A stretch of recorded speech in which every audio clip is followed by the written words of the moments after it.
નમસ્કાર, જય ગોપનાથ મહાદેવ। મારું નામ મુકેશભાઈ મકવાણા, તાલુકા પંચાયત સદસ્ય તળાજા। મિત્રો, આજે હું આવ્યો છું ઝાંઝમેરના દરિયા કિનારે મારા ગામમાં।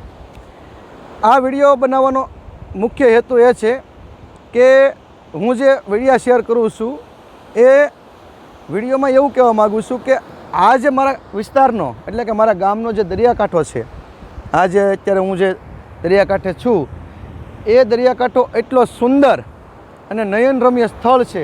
તમે અહીંના પથ્થરો, અહીંનું વાતાવરણ તમે જુઓ તો લોકોને અહીંયા ફરવા આવવું ગમે છે, લોકોને આ સ્થળ ગમે છે।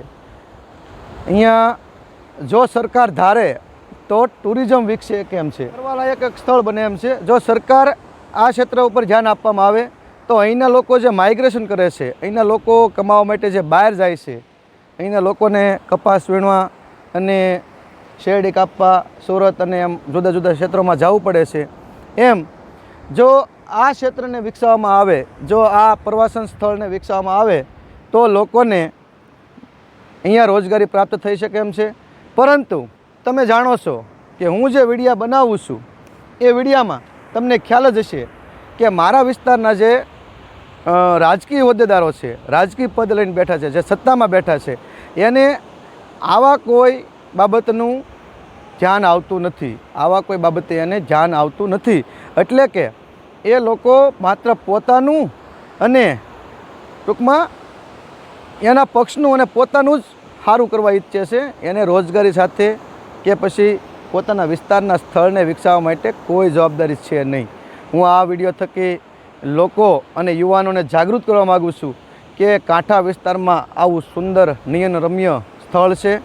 જો તેને વિકસાવવામાં આવે તો અહીંયા સારી એવી કાંઠા વિસ્તારના લોકોને રોજગારી મળે એમ છે, કાંઠા વિસ્તારના લોકો અહીંયા સારું એવું કમાઈ શકે એમ છે। પરંતુ સરકારને આ બાબતે કોઈ ધ્યાન નથી। ટૂર્સ અને ટુરિઝમ વિભાગની અંદર આવતું આ સ્થળ જો વિકસાવવામાં આવે તો સારી એવી ગામને પણ આવક થાય, વિસ્તારના લોકોને પણ આવક થાય, અને તમે જોઈ શકો છો એકદમ ક્લીન અને સુંદર દરિયા કિનારો અને આજુબાજુનું નયનરમ્ય સ્થળ।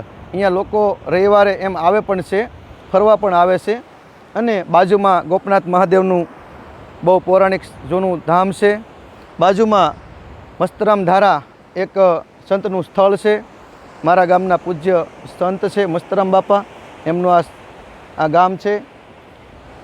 જો આ સ્થળને વિકસાવવામાં આવે, જો આ સ્થળ ઉપર થોડોક ખર્ચો કરવામાં આવે, જો આ સ્થળ ઉપર થોડાક પૈસા ફાળવવામાં આવે તો આ સ્થળને સારી રીતે વિકસાવી શકાય તેમ છે।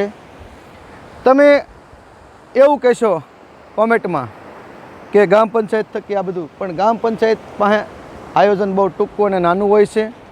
જો કોઈ મોટા રાજકીય વ્યક્તિ, સત્તાધારી, સારા સારા હોદ્દા ઉપર બેઠા છે, એ જો આમાં કોઈ ગ્રાન્ટ ફાળવે અને ટૂંકમાં અહીંયા ખર્ચો વધારે પડતો કરવો પડે એમ છે, એટલે કે 2-5 લાખ રૂપિયામાં થાય નહીં।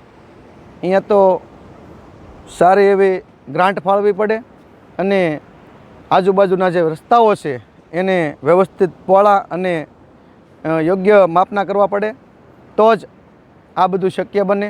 પરંતુ મારા વિસ્તારના જે કોઈ રાજકીય વ્યક્તિઓ છે એને આવા કોઈ સ્થળો કે આવી કોઈ રોજગારી બાબતનું ધ્યાન હોય એવું મને લાગતું નથી। ઘણા લોકો આગળના વિડીયો જોઈને મારામાં એવી કોમેન્ટ કરે છે કે આ વ્યક્તિ તો માત્ર વાહવાઈ લૂંટવા કે માત્ર કોંગ્રેસનો માણસ છે અને એવું બધું બોલે છે કોમેન્ટમાં। કાંઈ વાંધો નહીં, મને એની કોઈ તકલીફ નથી, તમે જે લખવું એ લખી શકો છો। હું તો સાચી વસ્તુ દેખાડવા માગું છું કે આ વિસ્તારની અંદર આવું નયનરમ્ય સ્થળ છે, અહીંયા સારો એવો વિકાસ થઈ શકે તેમ છે। વિડીયો બોરિંગ લાગે તો તમને મુબારક, પરંતુ અમારામાં જે ક્ષમતા છે, અમે જે બોલી શકીએ છીએ એ તમને અમે કહીએ છીએ। પરંતુ તમે જોઈ શકો છો સારું એવું સ્થળ વિડીયોની અંદર, તમે બધા વિડીયોમાં સારું એવું સ્થળ જોઈ શકો છો કે આ સ્થળને જો વિકસાવવામાં આવ્યું હોય તો બહુ સારું એવું પ્રવાસન સ્થળ તરીકે વિકસે કેમ છે।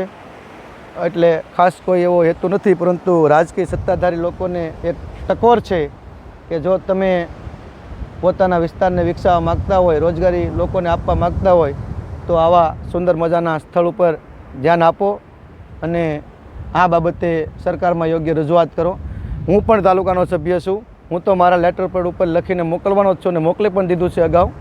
મારી પાસે એનો રેકોર્ડ પણ છે અને પ્રવાસન વિભાગને આપણે રજૂઆત કરેલી પણ છે.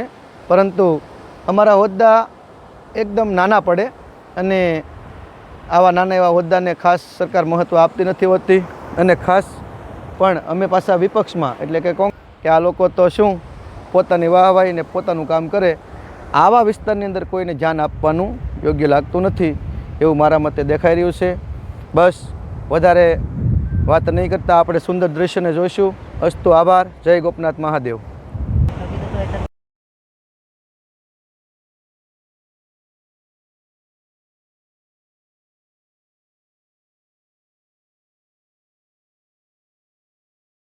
અરે એવું નહીં.